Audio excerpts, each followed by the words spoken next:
करवा चौथ व्रत कथा। पूजा के वक्त पड़े करवा चौथ व्रत की यह कथा। करवा चौथ का व्रत 20 अक्टूबर को है। इस व्रत की कथा में करवा माता की कथा का वर्णन मिलता है। करवा माता की कथा का पाठ करने से पति की आयु लंबी होती है और वैवाहिक जीवन में प्रेम और तालमेल बना रहता है। करवा चौथ के व्रत में करवा माता से आशीर्वाद पाने के लिए आप भी पढ़ें करवा माता की कथा। करवा चौथ कथा दाम्पत्य जीवन में मधुरता लाने वाला और संबंधों को अधिक मजबूत बनाने वाला त्योहार करवा चौथ इस बार 20 अक्टूबर दिन रविवार को है। आज सुहागिन महिलाएं पति की दीर्घायु के लिए व्रत कर रही और शाम को चांद को अर्घ्य देकर और छलनी से पति का चेहरा देखकर व्रत तोड़ेंगी।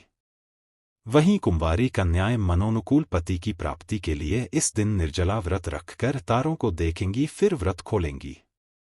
आज हम आपको बताने जा रहे हैं करवा चौथ के व्रत में पढ़ी जाने वाली पूरा कथा। करवा चौथ के व्रत की कथा। करवा चौथ की कहानी है कि देवी करवा अपने पति के साथ तुंगभद्रा नदी के पास रहती थी। एक दिन करवा के पति नदी में स्नान करने गए तो एक मगरमच्छ ने उनका पैर पकड़ लिया और नदी में खींचने लगा। मृत्यु करीब करवा दौड़कर नदी के पास पहुंची और पति को मृत्यु के मुंह में ले जाते मगर को देखा।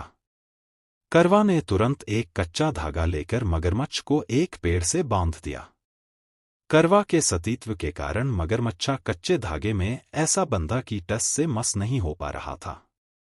करवा के पति और मगरमच्छ दोनों के प्राण संकट में फंसे थे। करवा ने यमराज को पुकारा और अपने पति को जीवनदान देने और मगरमच्छ को मृत्युदंड देने के लिए कहा। यमराज ने कहा, मैं ऐसा नहीं कर सकता क्योंकि अभी मगरमच्छ की आयु शेष है और तुम्हारे पति की आयु पूरी हो चुकी है।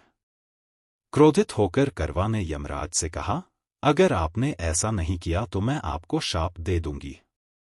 सती के शाप से भयभीत होकर यमराज ने तुरंत मगरमच्छ को यमलोक भेज दिया और करवा के पति को जीवनदान दिया। इसलिए करवा चौथ के व्रत में सुहागन स्त्रियां करवा माता से प्रार्थना करती हैं कि हे करवा माता, जैसे आपने अपने पति को मृत्यु के मुंह से वापस निकाल लिया वैसे ही मेरे सुहाग की भी रक्षा करना। करवा माता की तरह सावित्री ने भी कच्चे धागे से अपने पति को वट वृक्ष के नीचे लपेट कर रखा था। कच्चे धागे में लिपटा प्रेम और विश्वास ऐसा था कि यमराज सावित्री के पति के प्राण अपने साथ लेकर नहीं जा सके। सावित्री के पति के प्राण को यमराज को लौटाना पड़ा और सावित्री को वरदान देना पड़ा कि उनका सुहाग हमेशा बना रहेगा और लंबे समय तक दोनों साथ रहेंगे।